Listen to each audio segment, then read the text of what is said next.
Hi everyone. Just by the way, before I start, if you're here to see some information about the fire code, I talk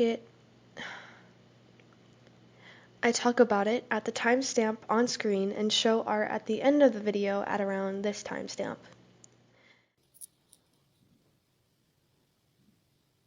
As you already saw or are seeing right now, I have 4 or 5 pink and cream fabrics that I'm going to be using to make a puff quilt. Essentially, I need to cut all of these fabrics into a bunch of 4.5 inch by 4.5 inch squares. It's weirdly fun for me, so don't think I'm insane, please. I've made 4 or 5 blankets before, but they were all finger knitting and only took me about 10 hours of work in total, which is with a slow pace, by the way. Off topic, 3 weeks ago, I also made some hand-sewn mice. They're stupidly cute, right? If you're curious and want to do any of the things that I've done, I found all of my sewing things on Pinterest, and I'll provide links in the description to the doc for the mice, the video for the blankets, and then the video and the site where I found this puff quilt. See, I've always liked sewing, but I don't like doing anything complicated. Going past sewing, I don't like doing anything complicated. So I'm hoping this quilt won't be too bad, 'cause let me tell you, the pillows with the zippers, I gave up on those a long time. I told myself while gridding that, well, I wouldn't make any mistakes. But, of course, I did. I was about an inch off with each line here, because one side of the fabric was just not straight. I fixed it all off camera. It's pretty simple to cut it and make a straighter edge. But yeah, it's pretty simple, honestly.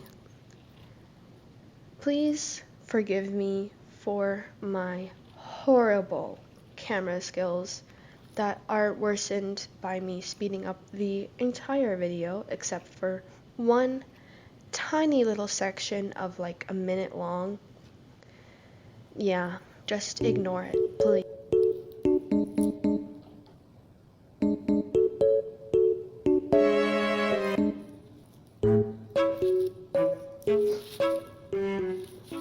I started around here getting really frustrated with cutting the fabric without being able to hold it with my hand.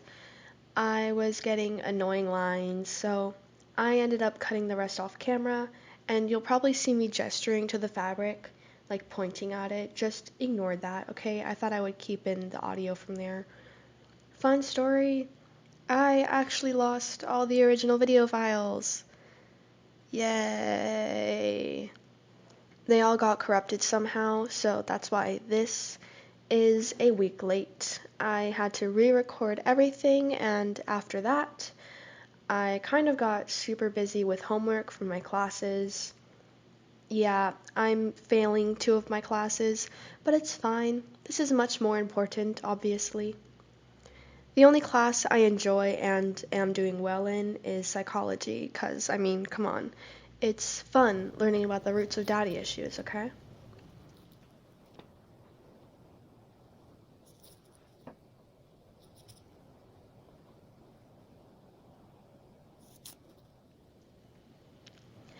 Here comes the real struggle. Spoilers, I ended up doing this off camera after showing you a really bad example that's messed up. So essentially, you have a 4x4 inch square of scrap fabric that you won't see later, and the 4.5 inch by 4.5 inch squares of the pretty fabric that I just cut. The entire step is completely optional, but I find it necessary personally because I'm pretty bad at sewing. Pinning the fabric just means that the pleats we're making won't move later, and it just makes things a lot easier in my opinion. The way I do it is I align the top left corner of both pieces of fabric and hold it in place. Usually I do so with my hand, but for the sake of recording I pinned the corner down. Then you do the top right corner and you fold down the bubble that forms. I try to keep it as much in the middle as I can, but it doesn't affect the end product if it's a little off, so don't be too obsessed with that. I pin all 3 sides on my poor video quality, but end up cutting the video and redoing it and 7 other squares off camera in like 2 seconds. I also almost forgot to mention that you have to leave one side open on all the squares, okay?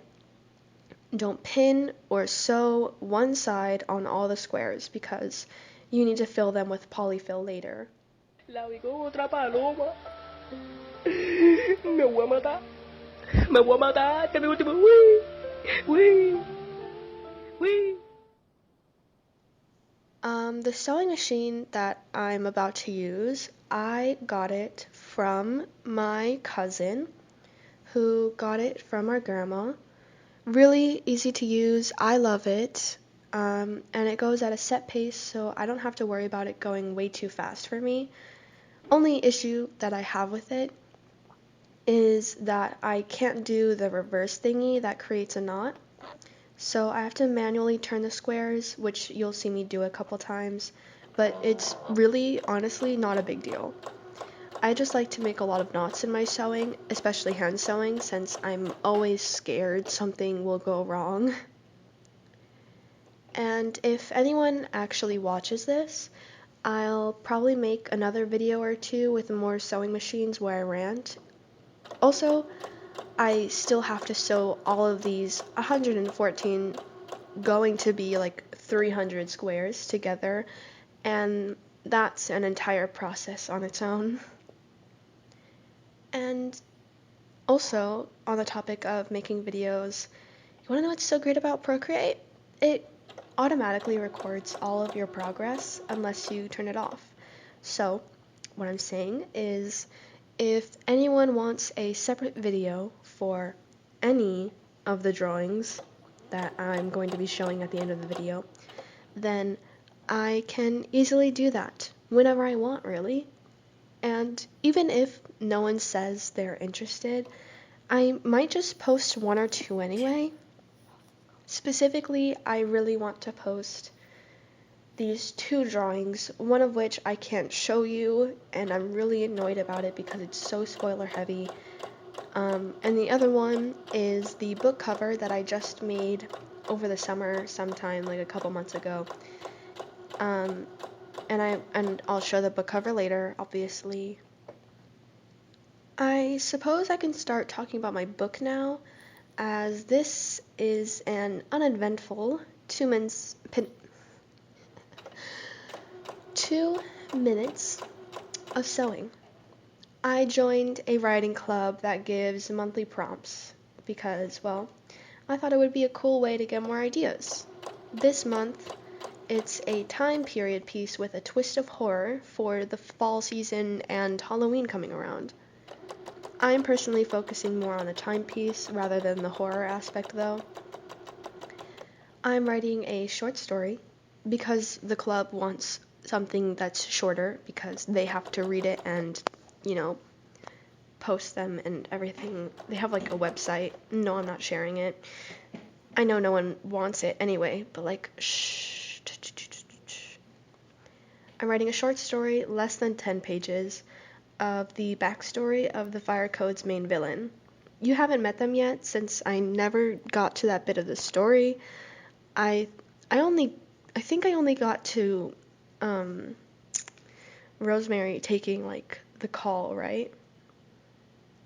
Yeah. Anyway, I'm writing a story for the villain, while I already had the basic idea for their backstory, prior to writing the backstory, obviously.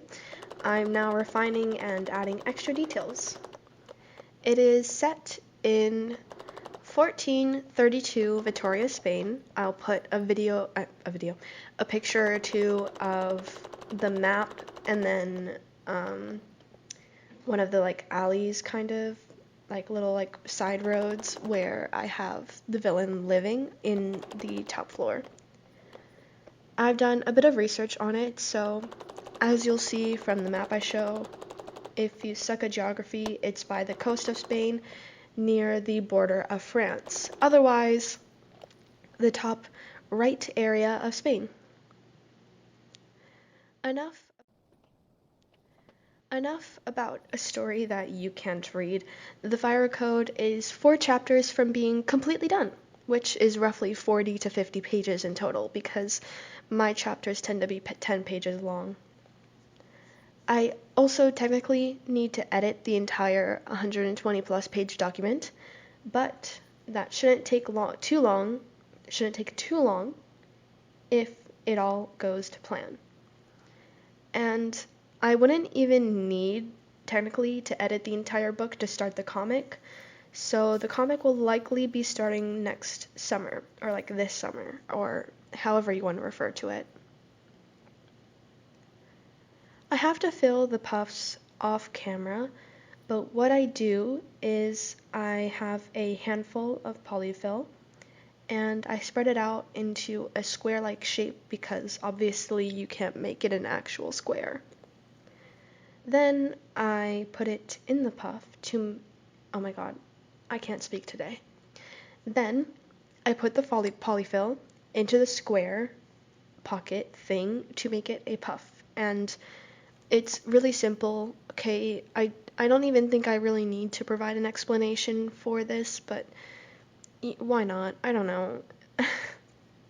Anyway, this is my dog Harley. She's 9, turning 10 next month. She kind of hates me, but it's okay. I still love her, so it's fine. So, yeah, that's what the puffs should look like. Just make sure you don't overfill them because then it makes it difficult to sew them shut.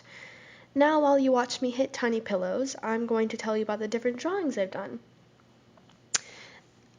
Oh, the backgrounds. If anyone was reading my comic, they know, specifically the Fire Code, they know that I talked about how it took me ages to do the backgrounds because I hated doing them. It was horrible. I hated it, okay?